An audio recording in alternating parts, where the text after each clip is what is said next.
तुभ्यं नमो जगत साक्षी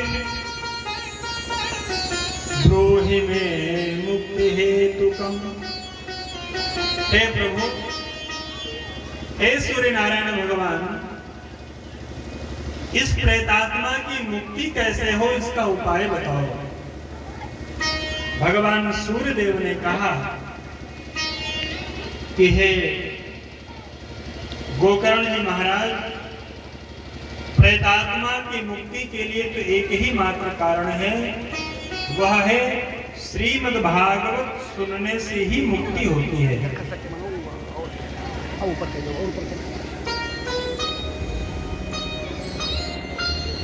अतः श्रीमद् भागवतां मुक्ति सप्ताह वाचनम कुरु। श्रीमद् भागवत सप्ताह ज्ञान यज्ञ का वाचन कराओ, इसी से जो है आपके भाई धुंधकारी की मुक्ति होगी।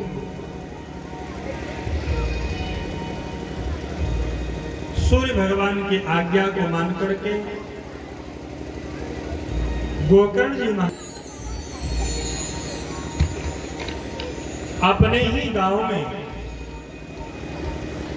अपने भाई धुंधकारी के प्रेतत्व की निवृत्ति के लिए श्रीमद् भागवत की कथा सुनना प्रारंभ किया। अपार जन समूह एकत्र हुआ। स्वयं गोकर्ण जी महाराज कथा प्रारंभ कर दिए हैं और सभी जय जयकार करने लगे। वहीं पर गोकर्ण जी महाराज का जो भाई है धुंधकारी प्रेत आत्मा, वो भी आकर के सप्त ग्रंथ का सूखा मांस पड़ा हुआ था, उसमें आकर के वह निवास करने लगा। और गोकर्ण जी महाराज नित्य श्रीमद् भागवत की कथा श्रवण कराना प्रारंभ कर दिए। प्रतिदिन श्रीमद् भागवत महापुराण की कथा होती और जैसी ही कथा समाप्त होती और जय घोष होता कि श्रीमद् भागवत महापुराण की जय हो। एक जो है ग्रंथि फूट जाती। धीरे धीरे ऐसे ही 7 दिनों तक भागवत की कथा हुई और वह सप्त ग्रंथि वाला मांस एक एक दिन करके थक गया। 12 स्कंधों की कथा सुन करके धुंधकारी प्रेत योनि से मुक्त हो गया। दिव्य शरीर धारण करके, पीतांबर धारण करके, सुंदर लकुट कुंडल, तुलसी की माला आदि धारण करके गोकर्ण जी महाराज से कहने लगा, आपने मुझे प्रेत की योनि से मुक्त किया है, हम कृतार्थ हो गए।